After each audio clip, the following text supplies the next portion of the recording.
Hello there, I'm Richard from Limelight Language. Now, this is just one of the many videos that I'll be making to help students with their English at school.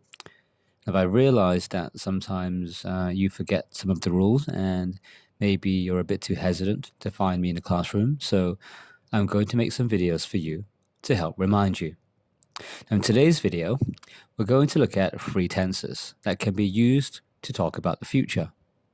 Now, students are often assessed on these when they are in their first term of Secondary 1.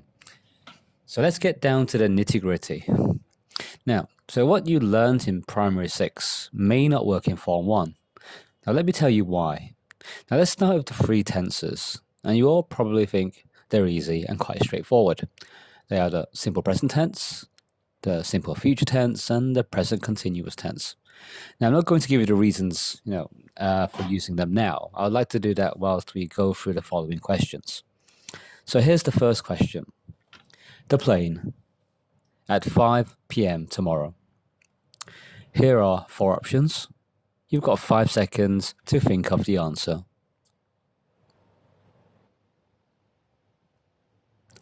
Now, before I tell you the answer, I was just wondering how many of you based your answer on the keyword tomorrow. Now, in Primary 6, we are taught that with the keyword tomorrow, the answer must be in the simple future tense. Therefore, the answer is A, will leave. Well, that would be wrong. The answer would be C. Now, you're probably screaming, why now? Now, if you got this wrong, I do hope you understand why these tenses are taught again in the first term of secondary school. Basically, the rule is this.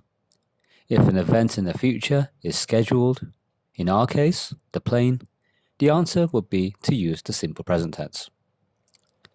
So let's try another. My bike is broken. My sister's for the meantime. I will get my bike back next Friday. Here are four options. You've got 5 seconds to think of the answer.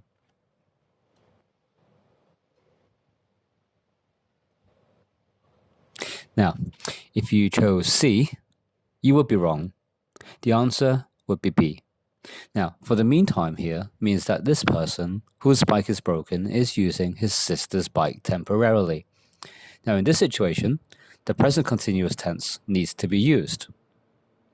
Let's try one more. A says, it's cold in here. B replies, okay, I on the heater.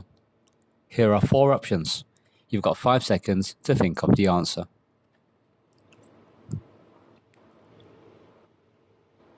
Now, if you chose C, you would be wrong. The answer is B. Now, for voluntary actions, the future simple is used.